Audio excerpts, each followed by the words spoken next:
The FIA Motorsport Games continues here in Valencia, and qualifying session 2 is coming up for GT single make. It is a new discipline brought into this third edition of the Games, which has grown to 26 disciplines now. And single make GT means for this year Ferraris, the 296 Challenge car, familiar from the European Ferrari Challenge, and qualifying 2 is going to be an interesting one, in as much as now the drivers have one track surface to worry about. The earlier session at the start of the day was wet but drying, and it didn't dry out anything like as quickly as people thought. Some went onto slicks and regretted it and tiptoed rounds for a quarter of an hour. Others did a lap and came back in and went onto wets. Now it is bone dry and the sun is shining, and so hopefully we're going to see some improved times. Q1 was topped by Georgia, by David Kajaya, and he now finds himself in desperate need of a lap time. Why?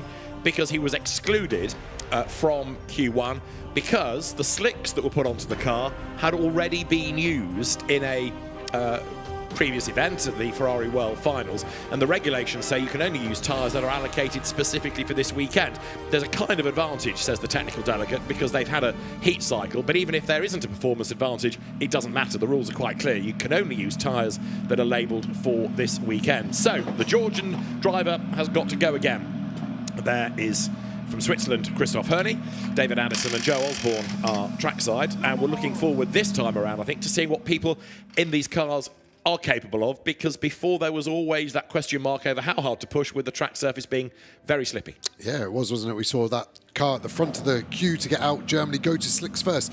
16 minutes remaining of the session when he did, but had to come back in for the wets with 3 minutes to go because they just couldn't get the temperature in those slick tyres. No tyre evidence, so they're going on the car super cold, as we see the American entry there of Lisa Clark in her Ferrari 296 Challenge car. Super fast cars, 700 horsepower, no hybrid like the road going brother to them, but still very, very quick. As we see, Spain had a good session earlier this morning. Now they've got the slicks on. The lap time's obviously going to be in the region of 10 seconds faster than what we saw earlier. So the team's just doing their final checks, checking the tyre pressures are exactly where the engineers want them. Obviously, they start off cold, and as they warm up, the pressure gets higher and higher and can go too high to a point where it starts to lose you grip, thus lap time. So those final checks, very important just before we get the green flag. Indeed so, and the queue of cars already starting to form, getting set then for this next session. And very shortly they'll go green at the end of the pit lane. We're about a minute away from the session getting underway. Christoph Herney there, who is one of the more experienced drivers on the grid. He has been competing in this championship for many, many seasons, but it was the 2018 champion, but he was in Formula 3 back in the 1980s. He started racing in 1983, came out of the Volant Elf competition to find young French or Swiss drivers. He's raced Formula 3, raced up to Formula 3000, and stopped racing in the 1990s to run a team, came back in 2003. And in 2011, this is fascinating fact 37 of the day, aged 48, Christoph Herney raced in GP3. Wow. Fascinating for once. I actually agree, but that's an amazing career spanning, what's that, nearly 4 decades now. Yep. So experience is very much there. And that's the kind of experience you need when you've had a wet session into a dry session. You have to recall on all that information you've got from all your driving just to get out there and get straight on it and not take too many laps. Because remember, when these slick tyres are new, that's when they're at their fastest. So if you're still warming up when the tyre's ready, that is lost lap time forever. Now, Christian Kinch there for Team Sweden, he was pretty spectacular, wasn't he, in the, what are we labelling it as, damp, greasy, wet, whatever conditions of this morning, and was pretty spectacular. Whereas for Portugal, struggling a little bit, we felt, was Alvaro Ramos, who has been racing in the European Championship this year. So he's another driver to see what progress can be made. So we've got David Kajaya to now try to get a lap time in as the cars venture out onto the circuit. I suppose there's perhaps less demand in these conditions to go out for the full 30 minutes. Earlier on, you kind of wanted the road to dry and you wanted to be there at the right moment. But when it's bone dry, now it's about looking after the tyres and not overstressing them. Yeah, I think some cars were leaving on a used tyre that they obviously put on in the first qualifying session, so they'll maybe get their eye in on those and then come in for another set later on. So they'll effectively get 2 qualifying sessions within this 130-minute session. But yeah, there's going to be a few different options on strategy here. Venezuela, good to go. That car of Angelo Fontana was very, very good in the morning session, so Angelo Fontana will be a man to watch. James Owen is the Team UK representative, having won at the Ferrari World Finals last week. And more of the cars now being sent out. You might think, why have they waited and are going now? Well, it's partly, I suppose, to get yourself clear track space. Yeah, if everyone rushes out together, then the cars naturally group up and you may spend the first couple of laps fighting for position to give yourself the best possible chance to put the fastest lap in. The engineers on the pit wall have lots of information. There's a live tracking page where you can see where all the cars are. They all carry a GPS sensor, which is then relayed and put onto a track map. So you can see, for example, these cars are coming through turn 12 right now and will be finishing their lap in the next 20 seconds or so. So there for Team UK is James Owen. That car run by Franz Enschler's team, Licky Moly Team Enschler. Franz Enschler himself, very successful touring car racer. Luca Enschler, race winner in the DTM, Gold Cup winner in GT World Challenge Europe Sprint Cup this year in the bronze category. And also they've won multiple TCR titles, but running this Ferrari to great effect, and James Owen comes over the line chasing Germany. Now, we've had a GT race earlier on in the day that was the UK versus Germany, and now we are back to the same nations, but this is a qualifying session, and the very experienced Axel Sartingen represents Germany. He was the 2023 Ferrari Challenge Europe Copper Shell champion and Ferrari World Final winner, and he's got James Owen now as another World Final winner tucked up behind him. So 2 of the big guns of Ferrari racing here going toe-to-toe.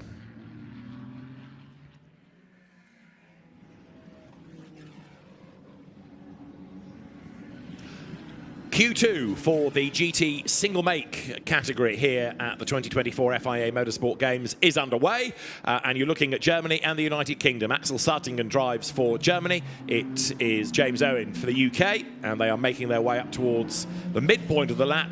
A track surface much faster, much drier, much more comfortable for the drivers than it was this morning when it was a little bit wet and slippery. But the qualifying session to determine the grid with the times from Q1 also factored in, take you quicker of them, unless you are from Georgia, because David Kajir has lost his earlier lap because he used a set of tyres that had already been used at an event, and that is against the regulation. So although he was fastest, he does not yet have a lap time. So the Georgian car, and there it is, as Kajir is out on track. He very much is the man to watch. Yeah, did really well early in those tricky conditions. Was quite happy to let the car slide around, so his car control is obviously on the top of his game.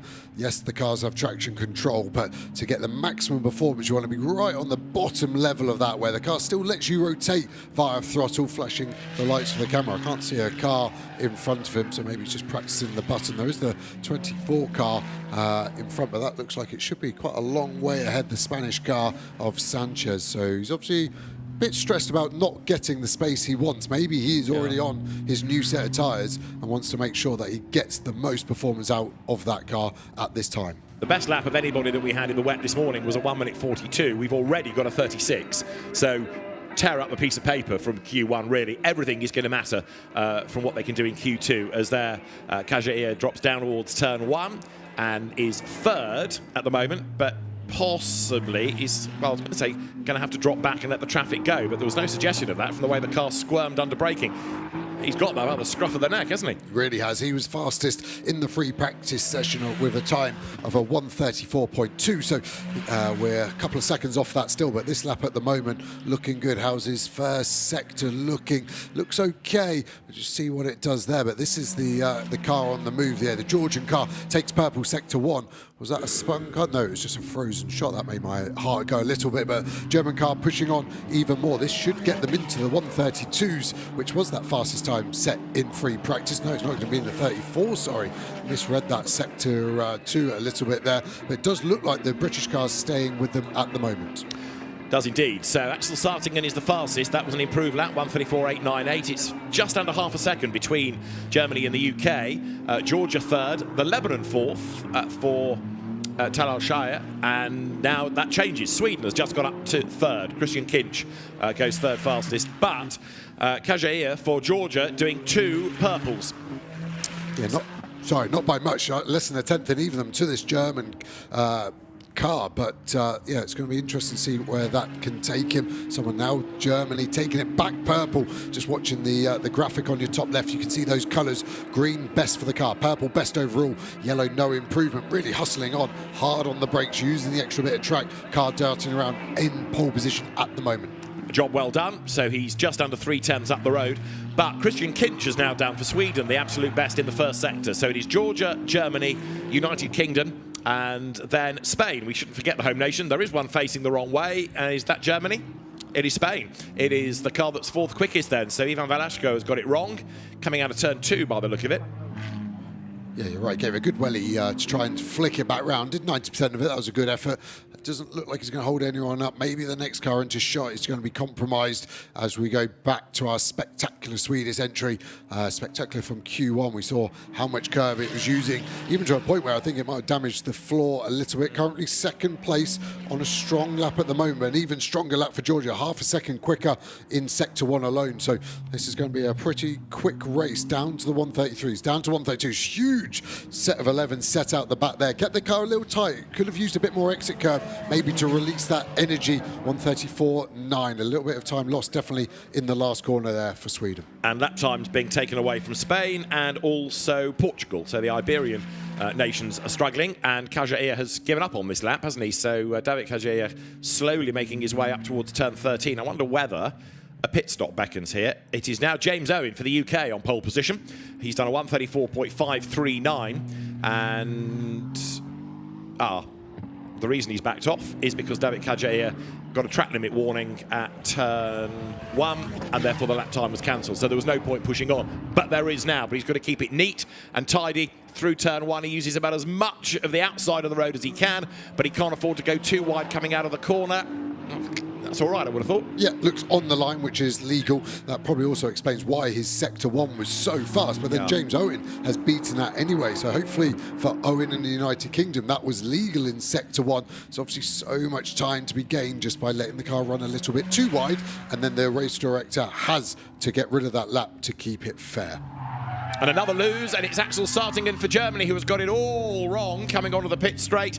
And he has missed the gravel trap by about a millimetre, but Axel Sartingen would have done that set of tyres absolutely no good, and he boxes as a consequence. Yeah, I'm not surprised. I think there would definitely be flat spotted. That's a high-speed spin there, 130, 140 kilometres an hour, I'd predict he was doing as he was going backwards for a good couple hundred of metres, and those tyres not rotating. That's why we get the smoke and the squeal from them. So I think those tyres might be done. Be interesting to see what they've got in reserve there for the German car. So we look at Georgia again, 2 purple sectors currently, though, all the way down in 10th on his average because of the issue that you said about earlier, David, in Q1, using the wrong set of tyres. Someone just stealing that purple sector 2. It's actually the Spanish car that we saw facing the wrong way not that long ago. We're going to break the beam here for the Georgian car. 133.4, fastest overall in this session. And Axel Sartingen is sorting out that set of tyres and also his laundry, because that was probably quite a heart-stopping moment. Real Code Brown spin that at the last corner. Right, in the meantime, Georgia to the top, and the margin is now over a second. So Kajair getting on with the programme nicely as Spain now goes up to second. Ivan Velasco brings the margin down to just 0.4 of a second. So a good effort that as he went through. Really good, yeah. Halves the deficit, doesn't it? It was a second, now down to 4.5. So good job. Just checking the tyre pressures. They're obviously quite high. You can hear the amount of air they're bleeding out of them. So that will be the driver's excuse to why he spun. It's because the tyre pressures were wrong, not his driving. So they've obviously had a look round. They're happy with the tyres. There's another set of new tyres in the background there. You can see they've got the stickers on, so we know they're new. Are they going to maybe take these off? They're just re-pressuring them in case they need them later. As we see a bit of action here, the Spanish car just setting that time good enough for second, really close to contact with the America car there. I'd be surprised if there wasn't a little rub. Lisa Clark just not quite as quick out of turn 6 there, and Spain did not want to lose a single second. Sanchez relatively aggressive, but let's say it was just about fair for a qualifying session anyway. And Lisa Clark for the US, who had a spin in the first session. I think she'd gone on to slicks and was caught out by the fact that there just wasn't enough temperature, not enough grip in the rubber. She had a spin at turn 12, and right now she is 9th. There is one car, I'm trying to work out which one it is. There's one car that's not yet gone out, because there should be 11, and there are only 10 that have recorded a lap time as yet. So which one are we missing? Venezuela? I thought I'd seen Venezuela in the pit lane. They were in the pit lane, but I don't think they've not left. Gone out. You're right, absolutely. So, yeah, it is Angelo Fontana that has not yet gone out. Talk about biding his time. Yeah, he's lost a third of the session, so maybe they just had the one set of tyres left and they want to wait for the track to rubber up as much as possible, as Sweden put some new rubber on that Kinch car. We saw him really lay down a load of rubber out the last corner, so those tyres obviously getting to the end of their performance window. These tyres last a long time relatively. You can get 200, 250 kilometres out of them, but every kilometre from the first, the performance only goes away. So the driver might improve, but the tyres going away. So one of those factors sometimes outweighs the other, and you have to make a change. Now, how's Switzerland getting on? Christoph Herney is 6th, which is a little bit disappointing. He was briefly up near the pointy end in Q1, but then got muscled down the order. Representing Switzerland then is the very experienced Christoph Herney. He's got the road to himself at the moment, and he needs to find round about half a second to gain a place against Sweden. Yeah, nice bit of clear track, just coming away from the curb there, flat out through the kink, up to 230, 240 kilometers an hour before you brake all the way down to 4th gear here. These Ferrari Challenge cars, quite long gears because it is a road car gearbox and they're used to using 8-speed. They are almost like a gear higher than what you would use in a GT3 car, for example. So I remember the first time I drove it, you want to be down in extra gear, but actually all the torque is quite high up in the rev range. Bit of smoke, or was that maybe even steam as he's hit the water on the exit curb coming out of T11. No dramas coming out of 12, so it doesn't look like there's an issue with this car. But yeah, these cars have just got so much torque all the way through the rev range. Absolute pleasure to drive, and super, super fast, this latest challenge car from Ferrari. Down the pit road then comes Christoph Herney, and as he does so, 17 minutes still on the clock. James Owen thinking about a new set of Pirellis for Team United Kingdom. James has got quite a nice collection of nice road cars, having a look at the circuit map and all the data and gears and speeds and what he should be doing. But he's raced here before, so he does know his way round. A big friendly wave from the Welshman. Yep, you're at the right place, James. Well done. That's the right map to have. It's got a one-dimensional sat-nav, that, isn't it? I assume he gives it back to his driver coach out the window. But yeah, the driver coach just made some notes there. Typically, when you're coaching someone, you'll give them 2 or 3 areas where their biggest gains can be. Don't want to overload a driver.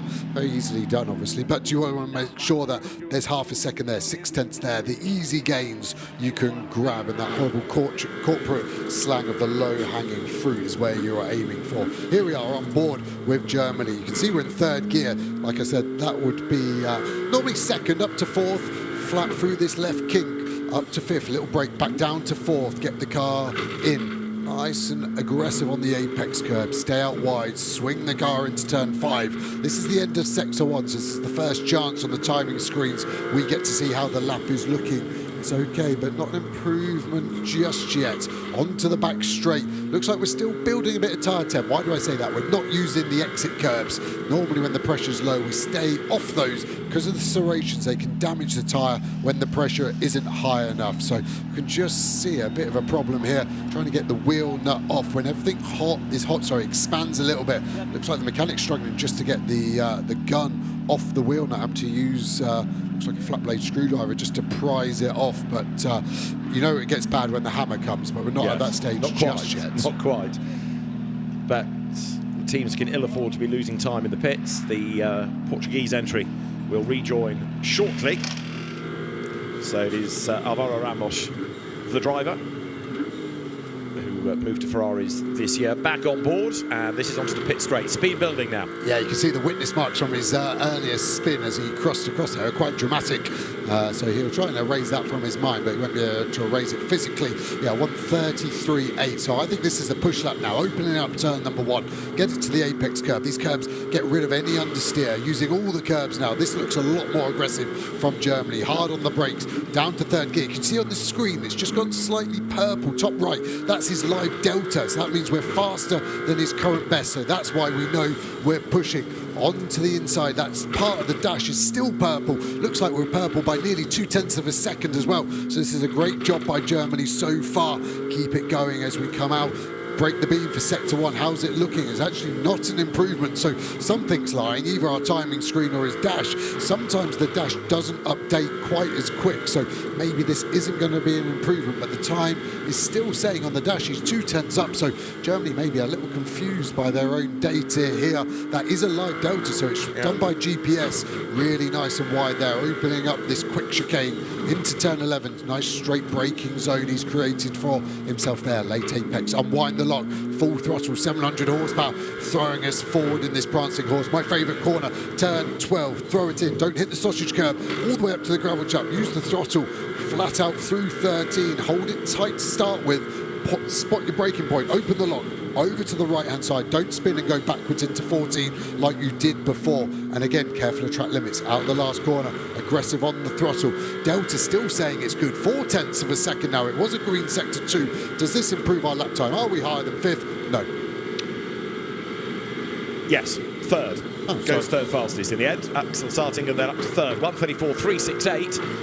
And he's still going for it, way up the curb there. That was a bit ragged, wasn't it, coming out of turn 1. Now turn 2, no traffic in the way to worry about. And let's see whether he's pushing. There looks like there's more urgency in the way that he's driving this lap than the previous one. Totally agree. You can see his arms have tensed up ever so slightly, so he's just more focused, trying to get the car in there. Again, we're talking about that delta, it's purple. The other information on the dash, the big number is the gear. And then there's an oval shape just below that, starts to glow on exit. That's the traction control working. So we may catch it coming out of a right-hander where his hands are positioned. The speed below that, 200 kilometers an hour, 210, I guess, 220, 230, hard on the brakes.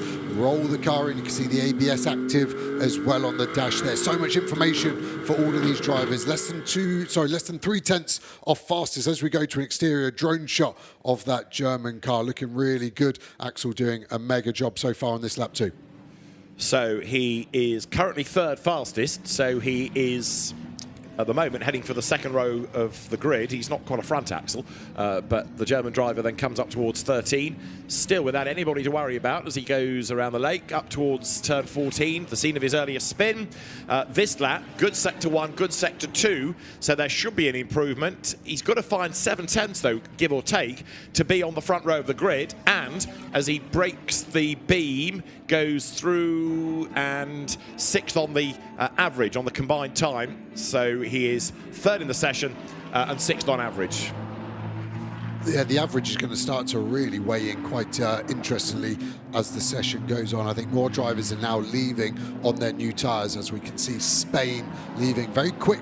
Obviously second at the moment after a spin as well, so those tyres wouldn't have been in their peak condition. And peak driver at the moment from Georgia in first place in this session, done really well. A little bit of traffic ahead of him though, so he may be careful of that. Want to back off and find a bit of space if this lap isn't an improvement, which at the moment the sectors are saying that is the case. It's going to be interesting to see what this average grid does for Georgia, isn't it? Because there's no Q1 time for Kajaya to rely on. It's purely what he can do here. Having said that, given his pace, even if he does start away down the order, it'll be quite spectacular to watch. It's going to be easy for him to get past some, maybe less so some of the regular front runners, and he's backed off out of this lap as well as he comes through turn 12. He's going to be investigated after the session as well. It is not following the instructions and then the rest of the message is unclear, but I fear it is possibly going to be another finger wag for Kajaya, who has now come to a stop at turn 13 anyway. Trying to work out if that, I think it's strategical because he's got going again, but it's a very aggressive way to find space, where I actually thought he was in quite a good pocket of space just in front of the 62 car from Switzerland of Herney, as we finally see Venezuela starting to get some meaningful laps in, third overall on the average at the moment. But yeah, they left it late, not improving on that last lap, so it'll be interesting to see have they got any more to give. UK have lost a lap as well. James Owen for the United Kingdom fourth, but has had his most recent lap taken off him. So it is still Georgia ahead of now 24, which is Spain. So it is Ivan Velasco for Team Spain second, and here is Angelo Fontana for Venezuela. Now he was late out and he's currently fifth in Q2. Yeah, looking on it in Sector 1, a lot of energy in the car, a couple of slow cars in front though. How's it looking for him so far? Not an improvement, but not far off his best. Germany in again, another tyre pressure adjustment going on there.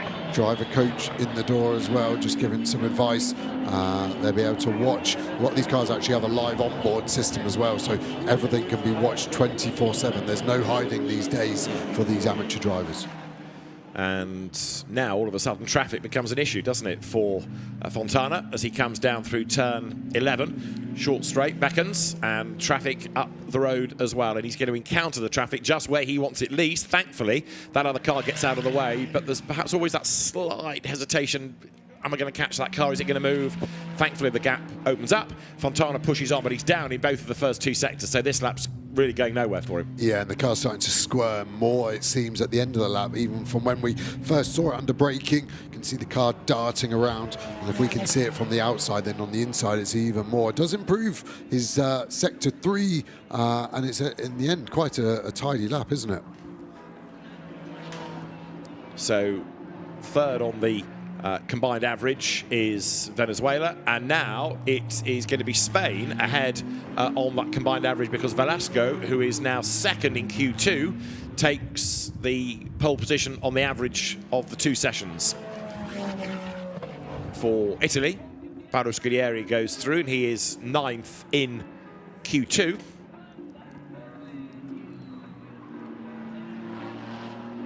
So the single make GT, which gets one race on the final day of the FIA Motorsport Games. Lots of track time afforded to them, 2 free practice sessions, 2 qualifying, all building up to one race, which comes, as I say, on Sunday. Still seeing some track limits, aren't we? Georgia have lost last couple of laps, as well as they're trying to improve their overall position. I have to say, everyone's done a very good job of finding some space. Just looking at the track map, everyone's almost equidistant across this Valencia 4-kilometre, 14-corner lap. So hopefully people can stay there. Another purple sector for Spain in Sector 1. How's it going to look into Sector 2? Big break into 8. You can see how big those carbon brakes are. They start to glow in dim light as well. Drone getting nice and close, struggling to keep up with the 700 horsepower car through here. Hard on the brakes, get back to the left, open up for a late apex, and off we go. We're going to break the beam for Sector 2 just under the gantry here. How's it looking? Another purple as well. So this could be a very, very strong lap for Spain.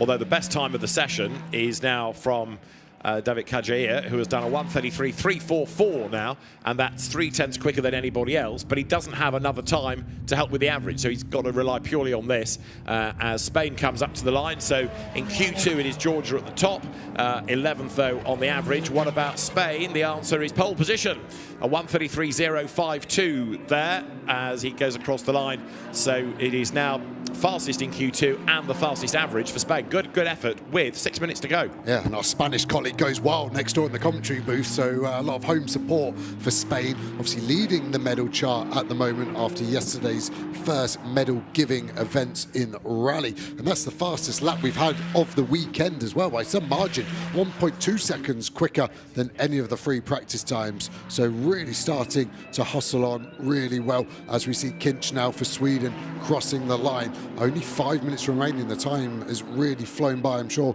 for some of these drivers they would like a bit more time as well just to go. Lisa Clark as well breaking the beam, 10th at the moment in this session. Venezuela improving on this lap, so for Angelo Fontana There is an improvement. Fontana up towards the line. Green, green. What's the third sector going to be? It's another green, but third is where he is. So provisionally, James Owen, who is fourth in this session and was quickest in the end because the top time was taken away, James Owen could well be on for being second on the average. We'll try and find him in a moment as Venezuela turns up now through turn 2. So currently, it is good for Spain and conceivably good for the UK as well. But Venezuela, not perhaps on this lap looking quite as quick down at 4. No, totally agree. Backed out of it quite early there. It was aggressive out of 2 and into 3, but must have either done a track limit at 1 or just seen the delta was impossible to beat. So time to go slow for a lap and then a time for a couple of pushes. Here's Team United Kingdom that you were just talking about. Can they get overall position number 1 for the race, which is obviously quite important here. Overtaking possible, but not easy, I would say, here at Valencia. Because there's quite a lot of aero in these cars, isn't there? Big GT3 style rear wing. These are kind of GT3 minus in a sense, but up towards the timing line comes Team UK. James Owen at the wheel, the North Wales driver, and he goes through. That lap was a slower one, a 1:36.6, a kind of start-up lap, and we saw 1 or 2 people do this earlier on in the day with a quick lap and then just let things recover, then go again, so not to stress the tyres too much. Here, though, David Kajaya has had more laps taken off him for track limit offences. He's under investigation for doing something wrong, which I think concerns the white line at the end of the pit lane. He's already been in strife with the officials for the wrong tyres out of Q1, so he's having a pretty torrid day. But when he's running, he's quick. Everyone loves a bad boy, right? Yeah, that's true. Just needs a bit of a break and he'll be well up there. But, yeah, almost selfishly, if he does start from the back, which is obviously very likely to be last with what happened in Q1, it's going to be an exciting race watching him come through because he's got the pace to be right at the sharp end without a misdemeanor. So right now, David Kajaya is in the pit lane, as you can see. He is 3/10 back from Ivan Velasco in the times, as there is Axel Sartingen getting out of his car, and I think for many of them they are done. 3 minutes to go. That's racer mum, or racer mom, for she's American, Lisa Clark, and having raced in the Le Mans support race for the Ferraris at the 24 Hours last year. No stranger to coming to Europe to race. 6 times she's won the Women's Cup in the Ferrari Challenge. And there aren't many representatives from the USA across the categories this year, but it's really good to have Lisa Clark here. Yeah, huge experience as well. And like we said earlier, the US Ferrari Challenge Series is so strong. So that's where Ferrari have done such a good job, haven't they, launching all of these series across the world now. It doesn't matter which part of the world you're in, you can race a Ferrari Challenge car. Good to bring them all together here for the Motorsport Games and see who potentially is the strongest out of all the nations. 2 minutes to go then. Lisa Clark is 10th at the moment, ahead of Portugal. She's in the pits, as we've seen. Portugal is still out on track. This, in the meantime, is Italy, 9th. Paolo Scudieri in Q2, he is 9th. But, of course, it's the combined average that will determine the grid. And I suspect that even allowing for track limit penalties and everything else in the system, it's going to be a very jumbled grid, not necessarily what we think the order is at the very end. So Scudieri out of turn 14, heads up towards the line now. Doesn't run it out too wide. Good sector 1, not so good sector 2. And as he breaks the beam, he's up a place on the average, on the combined times for the grid. That means 7th for Scudieri. Yeah, good lap, really tidy. One more lap, everyone starting now. And minutes ago, as we see Axel there out of his Team Germany car, just watching what's going on. Myrtle Motorsport there, very knowledgeable team within the Ferrari Challenge community. Not taking his helmet off yet. He's obviously not going back out, but he feels that's his little comfort blanket. If he keeps it on, it's going to bring him a bit more luck potentially. Now, Portugal currently at the foot of the times within Q2. So here, Alvaro Ramos trying to find effectively 0.8 of a second in order to go quicker and trump American Lisa Clark, but he's not been able to do so just yet as he comes up towards the line. So through goes Ramos, and that lap, no quicker. Yeah, you could say he was biding his time to start with, but no longer. He's hustling on under braking. See the car really quite leery, but then out of corner exit, just not letting the car flow quite enough, and that's some easy time. Unwind the lock on the power and carry it down the next straight. He'll be given everything. He'll know this is his last lap, so it is make or break to see if he can get himself inside the top 10. So Ramos, one of the relative few cars now out on track, because as you can see, there are more and more sitting in the pits. But it's interesting, isn't it, the session's at an end. I mean, there are 3 seconds on the clock, but drivers aren't getting out. I know they've got to drive the cars into Parc Fermé, but nobody, apart from Axel Sartingham, that keen to get out and watch what's going on. Ivan Velasco, then, the fastest driver in Q2 and provisionally on the combined average, the pole position sitter as well. As a driver, it just always feels a bit arrogant getting out of your car before that checkered flag is thrown. So it almost feels like it's going to bring you bad luck or bad karma. So I used to do the same. I used to just sit in there, close the door, not to talk to anyone, didn't want to look at the timing screen and just hope that I was still fastest. And yeah, it just felt like you didn't want to bring any bad luck. Kinch has looked a lot less wild and ragged in these dry conditions. So Scandinavians known for their car control, which was definitely very obvious in that first session. Owen looks like he's backed out and is probably coming to the box. Indeed so, yeah. Christian Kinch a bit slower than anticipated, only 7th in that session. James Owen, coached by touring car racer Bobby Thompson, heads down the pit lane. Bobby here, and still trying to get himself back on the British Touring Car Championship grid for next season.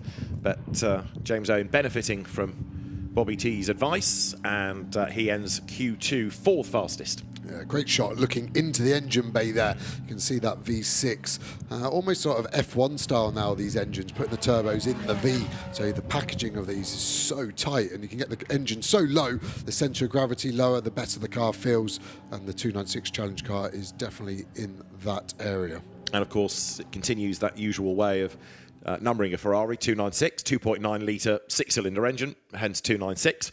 An incident between Spain and, which is the other nation involved in all of that, Italy is under investigation.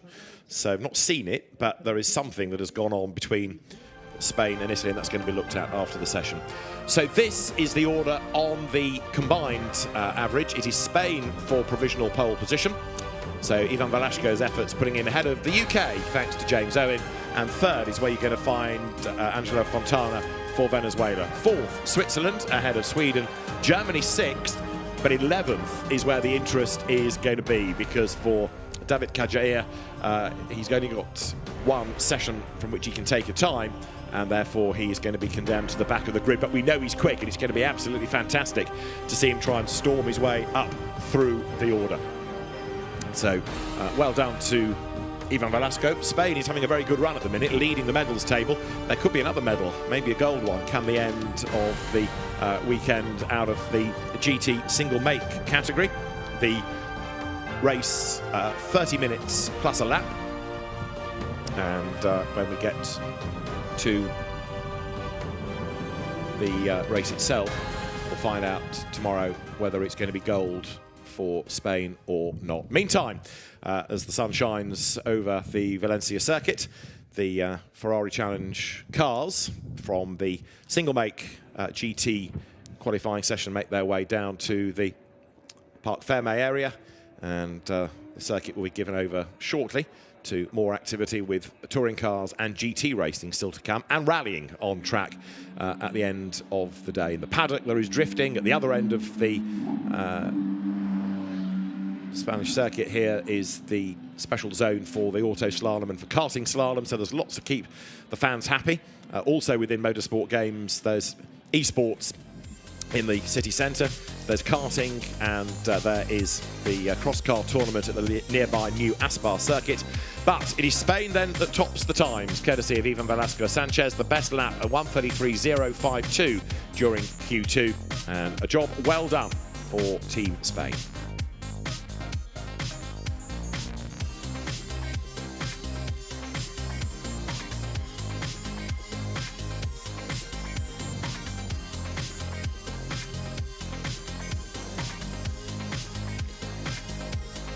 So the Spanish car taking the best time of Q2 by just under 0.3 of a second.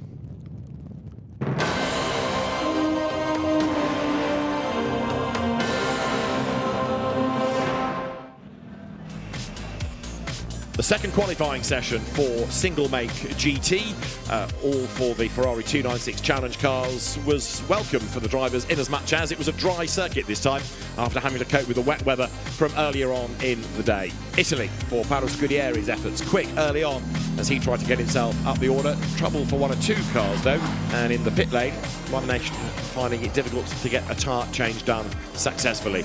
Alvaro Ramos for Portugal was pressing on, desperate to try to get himself up from the lower end of the order, whereas for Georgia, David Kajea was also looking quick. So too, Switzerland, Christoph Herney, and he got himself up the order, but it was Axel Sartingen who was the first driver really to show good pace, but he did have a big spin at turn 14, and that rather compromised his efforts. Sartingen was able to recover, 5th in Q2.